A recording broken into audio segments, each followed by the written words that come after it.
La gran influencia, la gran influencia que tuvo todas estas culturas antiguas sobre el pueblo de Israel. Muchas personas dirán, Israel es un pueblo que tiene solamente una cultura que está basada en los 5 libros de la Torá. Pues es una equivocación, es un error. En este caso, Abraham era un extranjero que vivía en una ciudad caldea, traía, absorbió, purificó algunos pensamientos de estas culturas, se las transmitió a sus hijos, y luego vemos que Jacob tiene 12 hijos, esos 12 hijos aprenden de él, y en los sueños de Jacob, de José, de Joseph, vemos que uno de los primeros de los sueños que tuvo Joseph fue donde el sol y la luna y las estrellas se inclinaban delante de él. Si se acuerdan, si recuerdan esta historia, ¿no? Se inclinaban delante de él, y esto representaba que todo lo que su padre le había enseñado, es decir, todas las constelaciones, todos los ciclos que habían en el cielo, de su estudio, iban a apuntar a, a- a un destino de rey, de gobernador, de un regente, de alguien importante, porque era necesario que Joseph se transformara en un gobernador, en un rey, para poder permitir que hubieran las condiciones necesarias para que el pueblo, los hijos de Jacob, pudieran multiplicarse, al punto de que entraron 70 y salieron 600.000 según los conteos, ¿no? Entonces, Joseph se transforma en el segundo al mando del faraón egipcio, según lo que cuenta la Torá. Luego vemos que nace Moshe. Moshe es tomado por la hija del faraón y es educado dentro de la corte del faraón. ¿Y quiénes eran los egipcios? Los egipcios era un pueblo que estaba muy involucrado con la alta magia, es decir, estaban imbuidos de todo lo que venía siendo la astrología, y al no tener el conocimiento de esta unicidad de la que nosotros hablamos, ellos prácticamente, para ellos era una religión. Allí Joseph, sus hijos, fíjate que Joseph se casa con la hija de, Asenac, se llamaba, si no mal no recuerdo, la que se casa con Joseph, y era la hija de un sacerdote de Top, el dios Top. Eh, Se casa con él, esta chica, y sus hijos, por más que digamos que no, que queramos, que ese manto de religiosidad que muchas veces existe en las personas.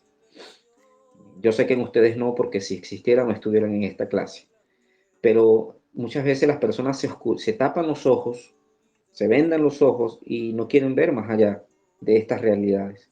Ellos aprendieron de esto, luego Moshe aprende también, al punto tal de que toda esta sabiduría que Moshe tiene es gracias a que el mismo Creador permite que él sea educado dentro de esta cultura. Absorber luz de estos pueblos, absorber luz para poder perfeccionarla. Porque en la unicidad, en el nivel de unicidad, en el nivel del ser, no hay dualidad. En el nivel del ser no hay dualidad. ¿Por qué no hay dualidad? Porque en el nivel del ser tú no puedes ver malo y bueno. Tú no puedes discernir, mejor dicho, puedes discernir, pero tú no puedes diferenciar entre lo que es bueno y lo que es malo. Porque todo lo ves como un todo. Ves todas las circunstancias que te ocurren, todas las cosas que se ciernen a tu alrededor, las ves como un todo, las ves como parte de un todo. Entonces todas estas influencias comenzaron a ser parte de la cultura. Luego Israel llega del exilio babilónico y se van a Babilonia 70 años. En los 70 años que están allí, ellos absorben de la cultura babilónica, absorben todos los meses del año.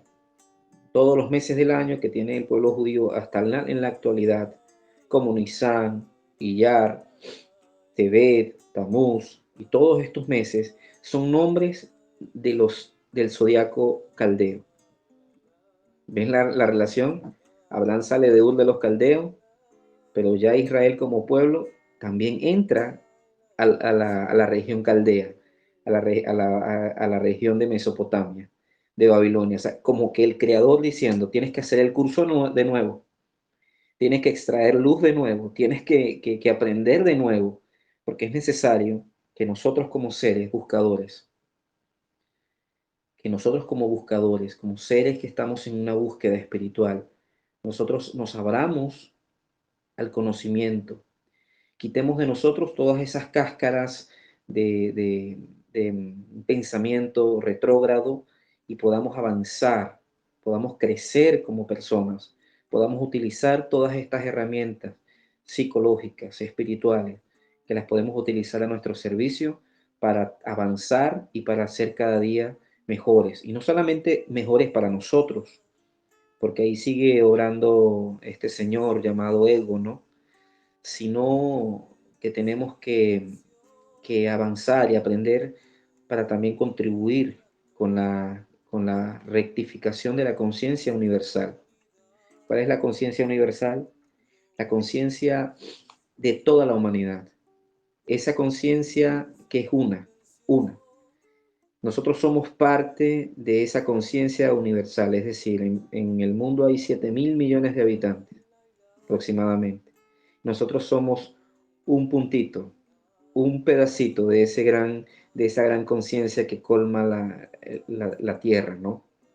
Y cuando tú decides comenzar con un cambio, cuando tú decides imbuirte en la búsqueda, en la profundidad de esta búsqueda, tú también estás afectando positivamente esta gran conciencia. Y estás haciendo que se active una luz en otra conciencia, en otro corazón, en otra alma. Y así va avanzando la rectificación.